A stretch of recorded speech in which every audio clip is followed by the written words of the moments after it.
Isang pinagpalang umaga po muli sa ating lahat. Kung natatandaan niyo po sa mga nakakala, ano pong meron ngayon, buwan na po, bukod po sa bagong taon. Siyempre po, 2025, New Year, nagtanong maraming pasyon. Pero ngayon pong January, sino po sa mga nakakala kung anong meron po ngayon? Amen. Salamat po. At kung sa mga nakakalam po, matagal na po sinusulong yan.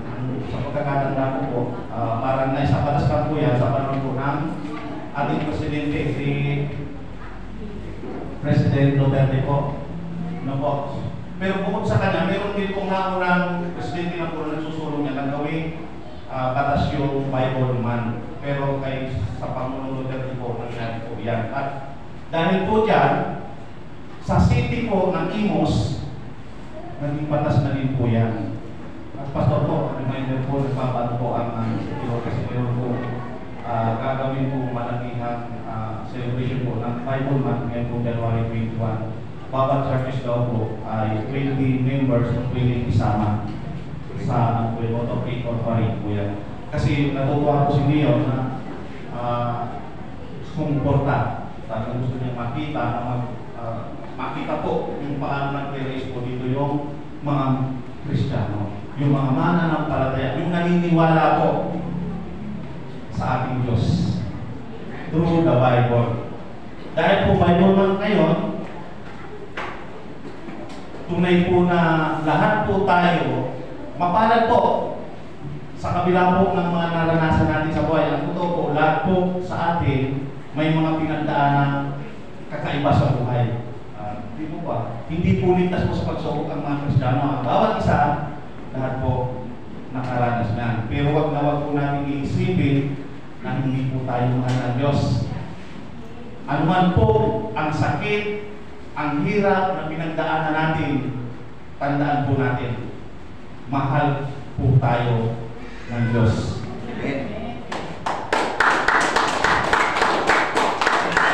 Maaaring yung iba po dito, problema sa pamilya, yung iba, mga financial problem, trabaho, sa mga anak, sa asawa, pero po hindi po yan magiging dahilan para mawalan po tayo ng pag-asa sa buhay.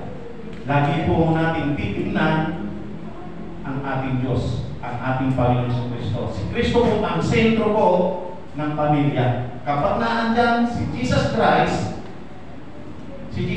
by ano? Siya po yung kapayapaan, siya po yung love. Meron man pong mga kaguluhan o meron man mga problema, nananatili po yan na nagkakaisa at nabibigis at ganito tayo. Amen? Amen. Tayo bilang mananampalataya. At ngayon pong umaga, ang tema po na ibinigay po na ating pong senior pastor ay about evangelism. Ang malahat po ng mananampalataya, lahat po tayo ay tumanggap po dito. Kailangan po natin na i-share yung Word of God. Kailangan natin i-share ang kabutihan ni Kristo. Yung ginawa niya sa buhay natin. Kung bakit tayo nandito ngayon. Marami sa atin, blessed na blessed dito. Kapatid, hindi lang kasi ito tumutukoy doon sa mga personal na buhay mo o sa mga material na bagay. Lagi ko po itong sinasabi. Maraming bagay ang ibinigay sa atin ng Diyos na minsan hindi lang po natin napapansin. Maaari pong yung iba iniisip nila, parang hindi ako blessed kasi ganito, bakit ako ngayon pinagdalaan ng ganito. Kapatid, ang paalala po natin dyan, ang paalala po ng ating Diyos, minsan may mga bagay na ibinigay sa iyo na wala sa iba. At meron naman sa iyo, wala rin doon sa kanya. Iba-iba po yan. At kung meron ka man na nabigay ang Diyos upang mamotivate mo, mapalakas mo ang kapatid, i-share mo sa kanya. Hindi lang sa kapatid, maging sa ating mga kapitbahay, kaibigan. Napakasarap po sa pakiramdam na tayo po ay nagiging daluyan po. Daluyan po ng pagpapala. Pero hindi lang po ito tungkol sa material na bagay, lagi mo sinasabi. Yung bang nakapag-share ka lang ng kapatid, ang problema mo ay wala yan sa problema ko. Pero nandito ako, malakas. Bakit? Kasi si Jesus, laging kasama ko. Amen. Kasi ang bawat isa sa atin. Isa yung nagpapalakas sa atin. So sa umaga po ito, ang ating pong text ay kinuha po natin sa 1 Corinto chapter 15 verse 1 hanggang 4. Pakilagay kapatid, at yan ang ating title. Sabi dyan sa 1 Corinto chapter 15 verse 1 to 4. Sundan nyo na lang po at nakalagay naman po dyan. Mga kapatid, ngayon pinapaalala ko sa inyo ang magandang balitang ipinangaral ko sa inyo. Iyan ang magandang balitang inyong tinanggap at naging saligan ng inyong pananampalataya. Naligtas kayo sa pamamagitan nito kung matatag ninyong pinahawakan ang salitang ipinangaral ko sa inyo. Dahil kung hindi, walang kaguluhan ang inyong pananampalataya, sapagkat ibinigay ko sa inyo itong pinakamahalagang katuruan na tinanggap ko rin. Si Kristo'y namatay dahil sa ating mga kasalanan bilang katuparan sa sinasabi ng kasulatan. Inilibing siya at muling nabuhay sa ikatlong araw ayon din sa kasulatan. Tayo pong lahat ay sanggaling manalangin. Dakilang Diyos, aming Ama, nagpapasalamat po kami muli sa umaga ito. Salamat sa iyong salita at dalangin namin, Panginoon, na ang mga salitang ito ay ipaunawa mo ako ninyo sa bawat isa sa amin. Lord, mapagpala nawa kami sa mensahe ito at ang iyong banal na Espiritu mangusap at siya ang patuloy na mag-guide sa bawat isa sa amin. Salamat po, maparangalang kanawa at maitaas at kapaganda namin sa pangalan ng Jesus. Amen. Tingnan niyo po dyan. Ang konteksto po niyan, ang kabuhan po niyan, muling pagkabuhay po yan, muling resurrection po. Namatay, inilibing at muling nabuhay. Ang konteksto niyan. Ngayon, sa umaga po nito, may pinapaalala si Apostol Pablo para sa atin. Ano po ang ipinapaalala niya? Tingnan niyo po, sa una, yung gospel po ni Jesus Christ. Ano ba yung gospel na tinutukoy ni Apostol Pablo na nais na ipaalala sa ating mga mananampalataya? Sa verse 1 at sa 2. Ang sabi niya sa verse 1 at 2, mga kapatid, ngayon ipinapaalala ko sa inyo ang magandang balitang ipinangako ko sa inyo. Magandang balita po yan. Ipinangako po yan. Saan? Sa mga mananampalataya. Iyan ang magandang balita inyong tinanggap at naging saligan ng inyong pananampalataya. Sabi ni Apostol Pablo, naligtas kayo sa pamamagitan nito. Hindi ba masaya yun? Naligtas tayo sa pamamagitan nito. Amen. Mga kapatid, mahirap mabuhay sa mundo. At kung may kasiguraduhan din lang sa sinasabi ni Paul, syempre dito tayo. Dalawa kasi ang pupuntahan ng tao. Dahil daw dito, dyan tayo naligtas. Kung, ano sabi niya, pinanghahawakan. Kailangan, hindi natin yung salita, kailangan ito yung panghawakan natin, ito yung lakaran natin, ito yung tungtungan. Sabi niya, ialin daw yun yung salitang ipinangaral ko sa inyo. Dahil kung hindi, sabi niya, dahil kung hindi natin ito pinanghawakan, kung hindi natin ito pinaniniwalaan, anong sabi? Walang kabuluhan ang ating pananampalataya. Kaya sabi ka, tingnan natin, ano ba yung gospel na ito? Ako napapaisip ko dito nung ito ay binabasa ko. Sabi ni John, sa Matthew chapter 4 verse 23, tingnan po natin yung gospel na pinapaalala ni Paul. At nilibot ni Jesus ang buong Galilea na nagtuturo sa mga sinagoga nila at ipinangaral ang ebanghelyo ng kaharian at nagpapagaling ng lahat ng sakit at ang lahat ng karamdaman na nasa mga tao. Isipin nyo, ano daw ang ipinangaral ni Kristo? Ipinangaral niya yung tungkol sa kaharian ng Diyos. Sa gospel po, sa apat na gospel po, Matthew, Mark, Luke, John, ang karamihan po dyan, sa tatlo, sa Synoptic Gospel, yung Matthew, Mark, Luke na yun, ang pangangaral doon, idinidiin doon, para sa mga mananampalataya, lahat ng sasampalataya ay pupunta sa kaharian ng Diyos. Ayaw nyo sa kaharian ng Diyos? Mga kapatid, magsaya tayo kasi yung ipinahayag nila ng mga alagad, maging ni Jesus Christ, ay tungkol ito sa kaharian ng Diyos. Kung naalala nyo, meron pong mga ito, malinig nyo na po ito na naririnig, yung mayaman at si Lazaro. Sabi nung mayaman, Amang Abraham, utusan nyo si Lazaro kasi may 5 kapatid. Napakahirap dito sa kalagayan ko kasi gusto ko silang bigyan ng warning. Ano sabi ng Abraham? Hindi po pwede. Ibinigay na sa inyo ang kasulatan ng mga propeta. Ngayon kahit utusan ko yan, si Lazaro, hindi rin ang paniniwalaan. Kung hindi nila paniniwalaan ang kasulatan. Ano ibig sabihin ni Jesus Christ? Kristo nagpukwento nito. Yung ilustrasyon niya na yung kalagayan ng mayaman, hindi ito dahil sa pera siya o kayamanan niya. Ito po ang dahilan kahit siya napunta roon.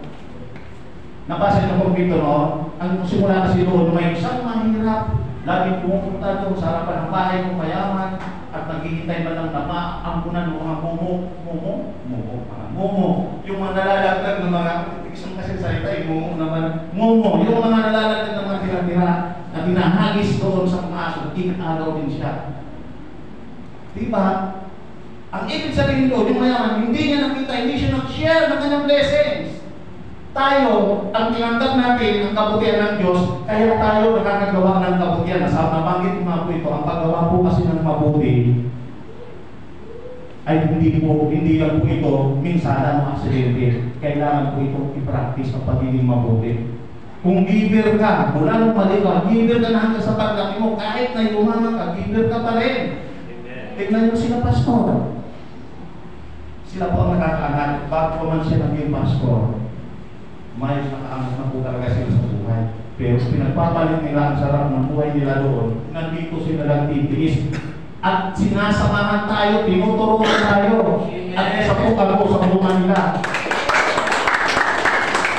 Ang nais po ipakita po sa atin ng Diyos na aral dito, kailangan yung pagiging mabuting tao, hindi lang minsan, ngayon lang, halimbawa ngayon ay mamigay mo ngayon araw lang, hindi po yung ganon. Ang totoo po, lahat po tayo, tinanggap natin yun ang pagiging mabuti. Kaya lang minsan tayo, minsan matigas ang puso natin. Pag nagalit natin yun sa yung video na yan, ating bayan ka na, pero hindi yun ganon. Lagi yung tinuturo ng Biblia, mahalin ang kaaway. Diba?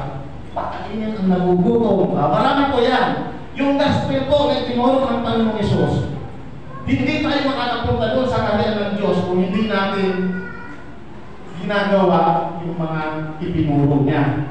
Kaya sabi niya, kung pinanghawakan yung mabuti ang itinuro ko sa inyo, yung ipinangaral ko.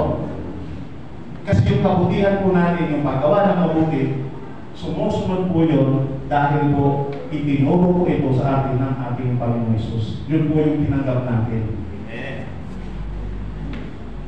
Tingnan niyo kapatid, pag nakikita ko po yung kanyang sakripisyo, yung pagpapako sa kanya sa cross, wala pong kayang gumawa noon, maliban lamang po sa kanya.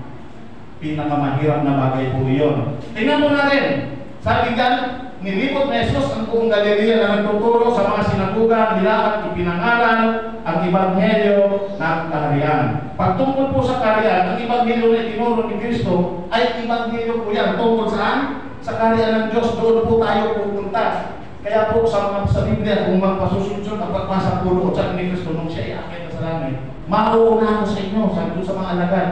At pagdating ko doon, ipaghahanda ko kayo ng silid. Ayaw nyo?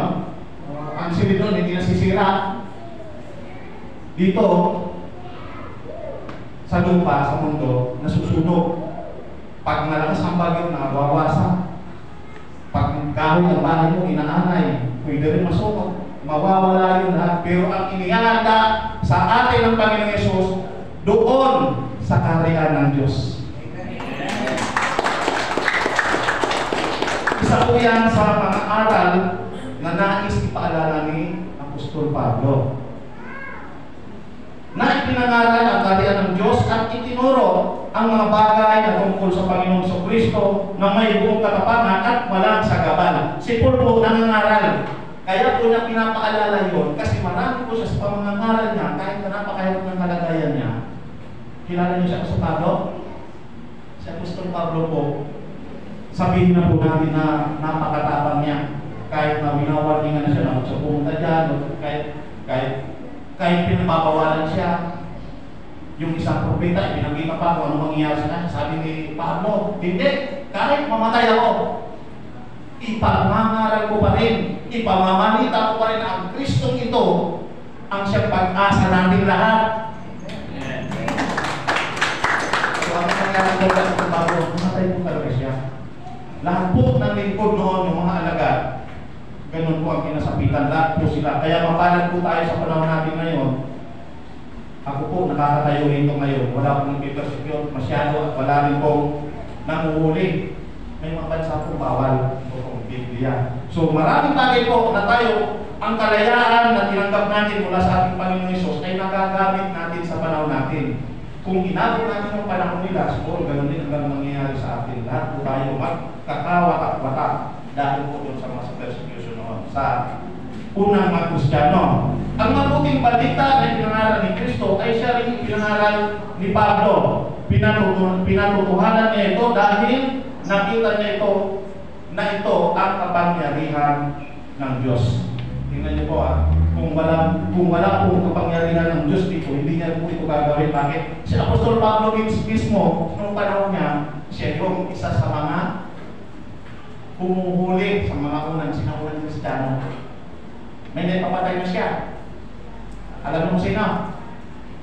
Si Stephen, isa sa martyr sa panahon na yun. Sa pamamagitan po yun ng stoning. After po ng 12, mayroon pong inakway ang mga apostol na pitong wise men. At sabi ko, puspos ng Satong Espiritu, itinalaga nila ang maging leader. At isa po si Stephen sa pinakauna, at siya pinakaunang mamatay. Tingnan po natin. Dalawa ang bunga po ng Ebanghelyo ni Kristo. Una, sa mga sasampalataya kay Kristo, may kasiguraduhan na papasok sila sa kaharian ng Diyos. Kaya yan ang paalala ni Paul, kung pinangahawakan. Kaya kailangan, bakit lagi itong pinapaalala nito? Marami tayong mababasa na ganyan na ipinapaalala niya ang salita ng Panginoong Jesucristo, yung aral ng Panginoong Jesucristo, na tularan na ito dapat ang pamumuhay natin bilang mga mananampalataya at mga Kristiyano. Lagi pong inuulit-ulit ni Paul. Yan po ay dalawa ang magiging bunga. Una, sa mga sasampalataya kay Kristo, may kasiguraduhan na papasok sila sa kaharian ng Diyos. Assurance. At ang ikalawa po dito, paparusahan ang lahat ng hindi kumikilala sa Diyos at hindi sumusunod sa magandang balita ng Panginoong Hesus. Unang Tesalonica chapter 1 verse 5, ang sabi, ang magandang balitang lubos namin pinaniniwalaan ay ipinahayag namin sa inyo, hindi lamang sa pamamagitan ng salita, kundi sa pamamagitan din ng kapangyarihan ng Espiritu Santo. Nakita ninyo kung paano kami nabuhay sa inyong piling at ginawa namin alang-alang sa inyong may sakripisyo po yun. Ang pangangaral po nila, hindi lang si Paul, ang pangangaral niya hindi lang po sa kanyang sarili, sa kanyang pananalita. Ang karakter po ni Paul, ang sabi ng Bible po, napakatalino niya Apostol Pablo. Alam niya ang mga batas. Magaling talaga siyang tao. Pero ano lang po siya, hindi siya pogi. Yan po yung sa kanya. Pero magaling po talaga siya, mahusay siya. Siya ang pinakabata sa lahat ng sa panahon nila, pinakabata mataas ang katubulan sa government. Kaya nga siya ang inatasan ng mga high priest para kusinin ng mga sinaunang Kristiyano. Ang sabi dyan sa ikalawang Tesalonica, darating siya sa gitna ng naglalagab-lab na apoy at paparusahan ang lahat ng hindi kumikilala sa Diyos at hindi sumunod sa magandang balita ng ating Panginoong Hesus. May parusa po, dalawa po kasi bagay. Ang pagkilala at pagsunod, kaya nagpapaalala si Paul, ibinigay na sa atin. Tingnan po natin ang sakripisyo po ng Panginoon Hesus doon sa krus, libre po yun. Inalay niya ang buhay niya para sa atin dahil sa pagmamahal ng Diyos sa atin. Kaya lang, mahal ng Diyos ang lahat ng tao, kaya nga lang, may kondisyon din. Kailangan may gawin din tayo. Ang sabi ng iba, wala daw kong gagawin. Meron po. Kailangan nating manampalataya. Kailangan nating sumunod. Meron bang ganun? Niligtas ka ng Panginoong Hesus, tapos naandun ka, gumagawa ka ng masama. Hindi po mangyayari. Kaya meron din po gagawin tayo. Sa dalawang bagay po na yun, ang pagkilala, hindi naman pwedeng kilala lang natin si Kristo, pero wala naman silang ginagawa. Marami po sabi na, marami po narinig niyan. Kahit minsan sa pamilya namin, meron mga ilang din po na ganyan. Ako kahit hindi nagsisipa, kilala ko ang Diyos. Mahal ko ang Diyos. Oh, hindi totoo yun. Yun ang kalahati na sumusunod ka sa Diyos, ang kalahati hindi ka sumusunod. Ano ang total noon? Zero pa rin yun, walang pagsunod yun. Kasi pag sumunod tayo sa Diyos, lubusin na natin. Eh, paano kung bukas, biglang nagkaroon na ng rapture? O, di ba? Aharap na tayo sa Lord. Anong ginagawa mo ng mga panahon na ito? Tinanong tayo, ano yung sabi natin? Mahal kita, Lord, kaya ikaw pupunta sa sambahan. Hindi naman pwedeng gawin yun. At totoo kapatid, nasa atin po. Mahal po tayo, tatapan natin mahal po tayo ng Diyos. Amen. Ang bawat isa sa atin, lahat tayo makasalanan, pero mahal tayo ng Diyos. Pero kailangan natin sumunod, tumugon. Amen. Kung ano ang nais niya. Subalit, pabili ko, subalit para sa mga naging matatag at pinanghawakan ng kanyang balita at sumunod dito, ay tatanggap nito. Unang Pedro chapter 1 verse 11, sapagkat sa ganitong paraan ay masaganang ibibigay sa inyo ang pagpasok sa walang hanggang kaharian ng ating Panginoon at tagapagligtas na si Jesucristo. Dapat po malinaw po sa atin yan na ang Ebanghelyo, ang Gospel, ang tinutukoy po niyan ay si Kristo. Ang magandang balita nito, si Kristo po ito. Kaya siya nandito kasi ang nais niya, lahat tayo makasama niya doon sa kaharian niya. Amen. Siguro po ito matatandaan niyo po. Sabi na sa John 14:6, sabi niya, I am the way, the truth, and the life. No one comes to the Father except through me. Di ba? Yan, pinapamemorize po yan ni Pastor Val. Siyempre po, minsan tayo, medyo kakaedad na, medyo limot-limot din minsan. Nangyayari po yan. Kayo yun ba? Uy, bakit nangyayari? Kung nanggalimot yun, limot talaga yan.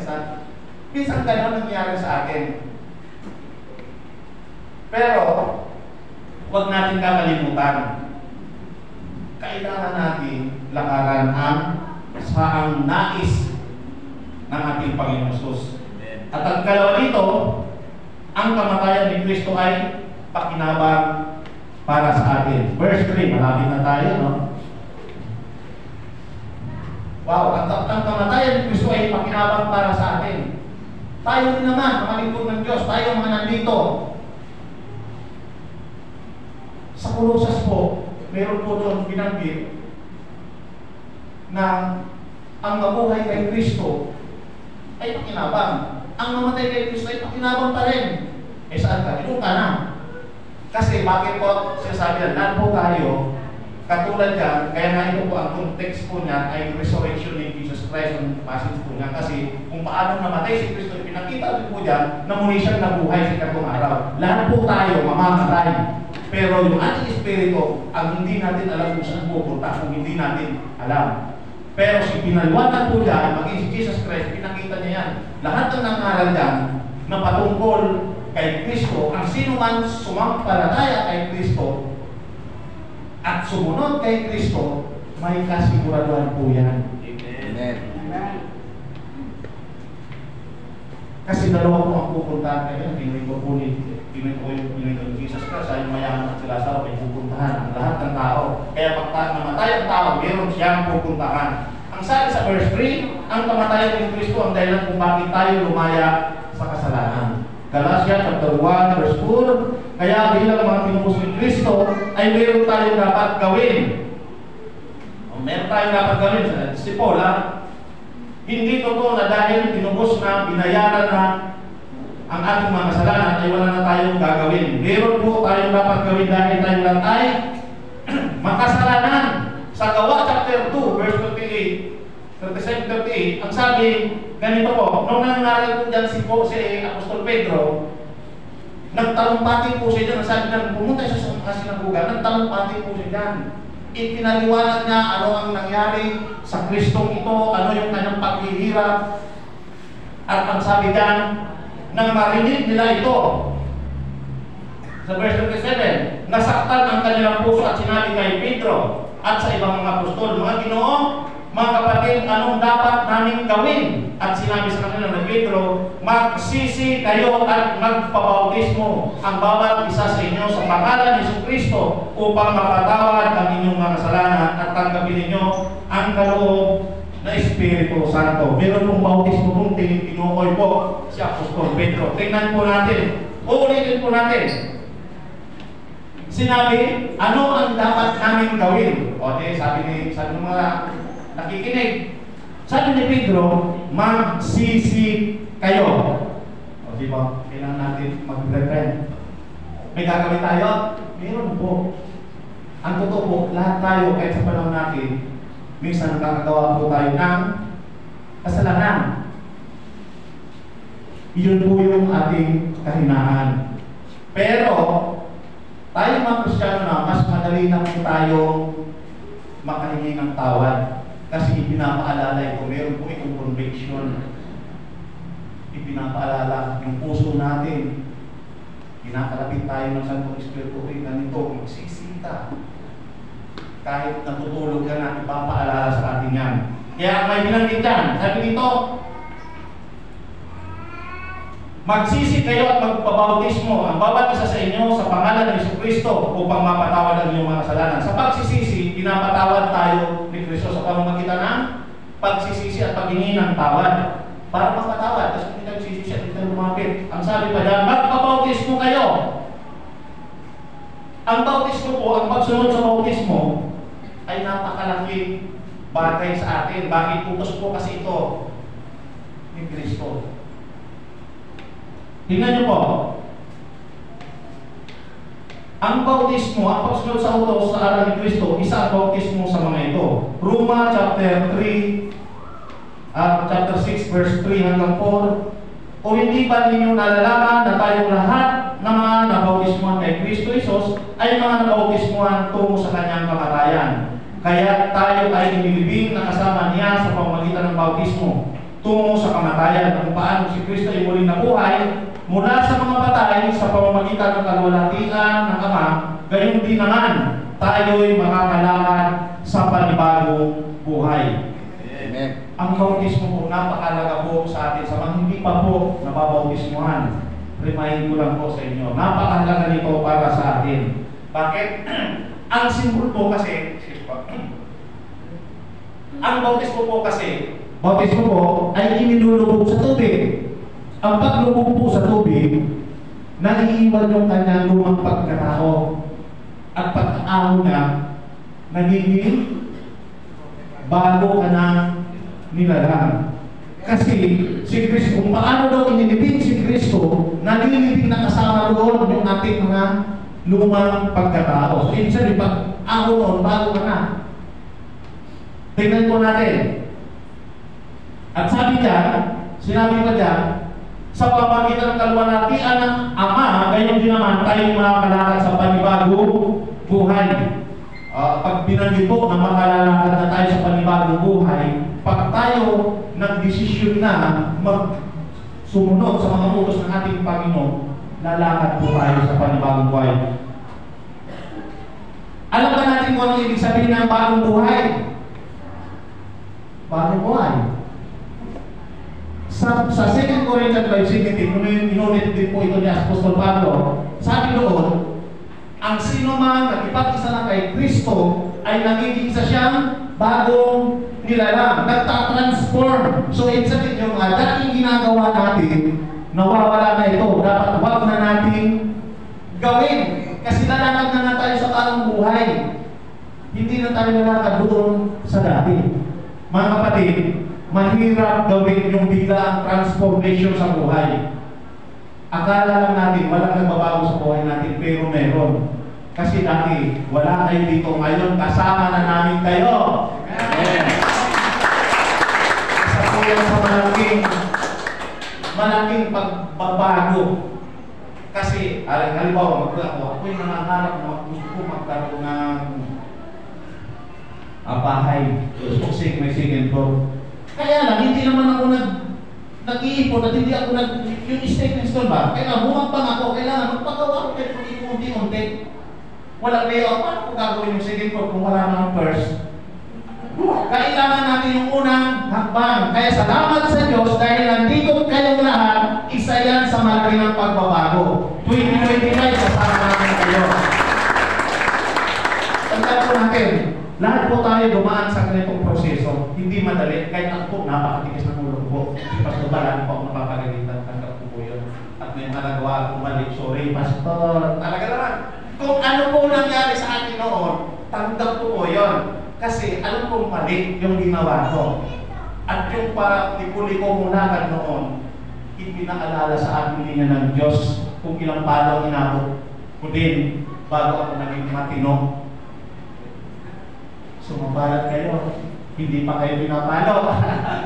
Lord, huwag kang palo-palo, paalala ka lang, kalapit ka lang. Ako kasi yun, matigas ang ulo ko. Pero, sa biyaya ng Diyos, sa mga ipinakita sa akin ng Diyos, katulad ng testimony ni Sister Baptist, totoo pong nangyari po yun sa pamilya namin, maging sa akin. Kung mapalad, sabi ni Jesus Christ, mas mapalad pa nga kayo na hindi ninyo nakita, hindi ninyo naranasan, pero naniniwala kayo sa Kanya. Ako, kailangan ko pang maniwala, kailangan ko makita. Bago ako sumunod, kailangan patalo ng palo. Pero pati po yun ang natigasan ng tulo ko. So, salamat ako ay nagpapasalamat sa Diyos sa buhay ko nila Pastor Pat. Kasi isa po sila sa nagbubog sa akin at ipinakita ng Diyos sa akin kung gaano kahalaga ang ibang bagay na pinagagawa niya sa akin. Mahirap, pero sabi ni Paul, kailangan lakaran natin. Bakit? Ang pangako kasi ng Diyos, mamuhay man tayo, maglingkod man tayo o hindi, dalawa kasi ang pupuntahan natin. Pero isa lang ang sigurado sa atin, kapag naglingkod at sumunod tayo sa Diyos, pupunta tayo sa Kanyang kaharian. Yan po yan. Isa pa pong bagay, ang bautismo ay isang utos po ng Diyos. Dito makikita kung susunod ka ba sa itinuro ng Panginoong Hesus. Napakahalaga po nito. Sa Matthew chapter 28 verse 19 hanggang 20, sabi doon, ang nakasulat po doon, at humayang kayo, sabi na, humayang kayo, turuan nyo sila. Turuan nyo sila, gawin ninyo mga alagad ko, at bautismuhan ninyo sila sa pangalan ng Ama, ng Anak, at ng Espiritu Santo. So, utos po, maliwanag po yun. Hindi po parang laro-laro lang. Napakalaga po ng bautismo sa tubig. Sa orientation po natin, sa Sabado, sorry po, Pastor, kayo po mag-announce pala nito mamaya. Ano pang dito lang po. Na-excite naman kasi ako. Hindi po, napakalaga po nito para maunawaan natin ano ba yung gagawin natin. Bakit kailangan kung sumunod sa water baptism? Ako po nung una hindi ko rin po yan naiintindihan. Nung sabi ni ang aking may bahay, pagpabautismo tayo, sige, parang masaya yun ha. Pero ano masaya ron? Kasi magsaswimming kami. Pero naalala ko, nawaan ko ito noong mga sumunod ng panahon. Kasi nagbabasa na po ako nito.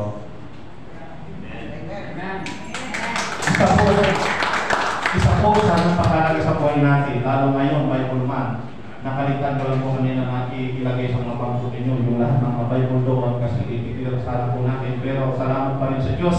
Kasi ang Bible Man, hindi lamang po ito pangkaraniwang aklat. Ang aklat po na ito, na dati kinakaya ko po pag pupunta ako sa kalabit ganyan. Tinatago ko pa nga yan. Kung makasabog ng mga kumpare ko. Pero dapat hindi natin ito ikaya sapagkat ito ang kapangyarihan ng Diyos sa lahat ng sumasampalataya sa Kanya. Napakabuti po ng Diyos sa buhay natin. Kapag mga kapatid, may mga pagsubok man, pero hindi po yan magiging hadlang sa ating pananampalataya at paglakad. Sabi dyan, isa itong pagpapahayag, yung bautismo po, isa itong pagpapahayag na tayo'y na kay Kristo. O, di ba? Kapag nagpabautismo ka, kapahayagan mo yun kasi nakakita mo na ako ay na kay Kristo na ako. Kaya nga doon po, ang bautismo po, may isang bagay po sabi sa inyo. Ang bautismo po, para itong ako ay binata, aking may bayan ay dalaga, na gusto kong magpakasal sa Kanya. Siyempre, pag ikakasal kami, itinatawag ko yan sa mga ikinasal sa simbahan, alam nila yan, itinatawag ko yan. Ngayon, pag ikinasal na ako sa Kanya, kailangan ko ipahayag, may asawa na ako. O, di ba may asawa? Ngayon, ang bautismo sa tubig, pagpapahayag mo ito, na kay Kristo ka na rin. Amen. At tayo po dyan, kaya nasabi ni Pedro, lalakad tayo sa panibagong buhay na dahil tayo ay na kay Kristo na. Tayo ang makakagawa niyan. Maaaring sa una, mahirap, pero ito po ay kailangan natin i-practice. Mahirap po yan. Hindi pwedeng manirahan ang Santong Espiritu sa katawan ng taong namumuhay sa kasalanan. Kailangan itong mamatay o malibing. Ang bautismo ay nagpapahayag. Ay pagpapahayag mo na tatalikuran mo ang lahat ng kasalanan at lalakad ka sa panibagong buhay. Tingnan niyo po, hindi pwedeng manirahan. Kaya nga sabi ni Pedro, magsisi. Repent. Kailangan po natin humingi ng tawad at magpabautismo. At kapag tayo sumunod na sa Panginoon, kailangan sumunod. Hindi pwede sumunod, pero pag tagasunod na tagasuway, siyempre pag susunod ka. Kasi ang totoo po, ang Santong Espiritu hindi po naninirahan sa katawan o sa atin. Sa mga nakakalapuan, ang ating po katawan ay templo po ng Diyos. Ngayon, ang nakakapanirahan lang po ang Santong Espiritu sa atin kung ang ginagawa natin yung mga bagay din na naayon sa Kanya. Pero pag hindi po, iniiwanan po tayo na nalulungkot po yan siya. At kapag nalungkot siya, meron po yan pagpalo sa atin. Dandan po natin. Yung mga anak natin na pasaway, pag tayo mga magulang yung mga anak na pasaway, kapag tayo nagagalit sa kanila, ang ginagawa natin? Pinapagalitan, di ba? Buti pagalit lang. Paano pag sumagot? Di ba may palo ka? Si Pastor ka, sabi noon, panahon namin, dapat sabi na ng panahon namin, kapag may bisita at hindi ka umalis doon na itigan ka, bugbog, totoo po yun. Kasi doon, naranasan ko rin sa mga lolo ko sa tatay ko, pag may bisita, may usap doon, lalo pagsumbat ka, at turo ang musok. Kaya noon, yung mga bata disiplinado. Pero iba na kasi ngayon. Lagi na clear po yung mga bata, Pastor. Iba kasi yung generation, yung matatanda na kayo sabi sa akin. Iba kasi yung panahon, yung matatanda na kayo, ito naman yung generation namin. Pero sabi ko, nagbabago ba yun? Yung, tingnan natin ang Bible, o gagamitin mo naman ang Bible, hindi nga, ito nga yung ating kapliran nasa Bible. So pagdating po sa kapliran, hindi po yung magsabi natin, ito din yung nais ng Diyos. Kasi kung ano yung sa una, at sa panahon natin, magbago man yan, yun pa rin po yan, nagbago lang yung tawag. Medyo nag-upgrade lang siya, yung dati, yung cellphone, yung parang tabes, ngayon, touchscreen na. Ganun lang po. Pero cellphone pa rin tawag yan. Communication pa rin yan. O, nag-level up lang siya, pero ganun pa rin po yan. Yung dati, pag nilagnat ka, ang gamot. Lahat po ng gagawin natin para sa ating Diyos.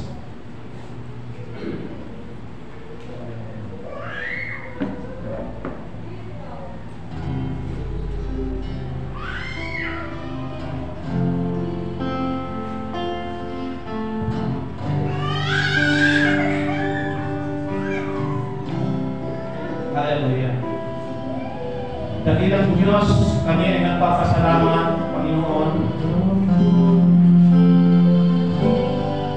sa buhay ng bawat isa sa amin ngayon. Nakikita mo, God, ang bawat kalagayan namin. Ang bawat isa sa amin, hindi namin alam kung ano mga pinagdadaanan sa buhay. Subalit ikaw, Ama, batid mo kung ano ang ang mga kalalagayan namin. Kaya naman, Panginoon, kami ay nagpapasalamat sapagkat sa iyong muling pagkabuhay, kami ay may pag-asa. Pinangahawakan namin, Panginoon, ang mga pangako mo sa bawat isa sa amin. Yes, masakit na kami ay dumaan sa lahat ng pagsubok sa buhay. Mahirap, subalit dito kami mga patuloy na nakatayo at salamat sa patuloy na paggabay mo, Panginoon. Salamat sa pagsama. Hindi namin kaya ang laban namin maging ang paglakad sa mundo ito. Salamat sa bawat mensahe na nagpapalakas sa amin. Salamat sa iyong salita. Ama, sa umaga ito, nawa ang bawat isa sa amin ay patuloy mo, Panginoon, na katukin ng puso. Patuloy mong pagbawagan, maging ang aming isipan, Panginoon. Ipaalala sa amin kung ano ang kahalagahan ng iyong sakripisyo. Na hindi lamang kami ngayon, Panginoon, nagkakasamang ganito, kundi meron kang ipinagagawa sa amin. At ibahagi ang iyong salita sa aming mga mahal sa buhay, sa aming mga kapitbahay, sa aming mga kaibigan, maging sa aming komunidad. God, mahina ang bawat isa sa amin. Wala kaming kakayanan. Subalit ang pagsama mo, ang iyong banal na Espiritu, ang siyang tutulong, ang gagawin sa amin upang ang lahat ng ito ay magawa namin. Kung paano tinanggap namin ang iyong mga salita, ang iyong kagupihan, God, tulong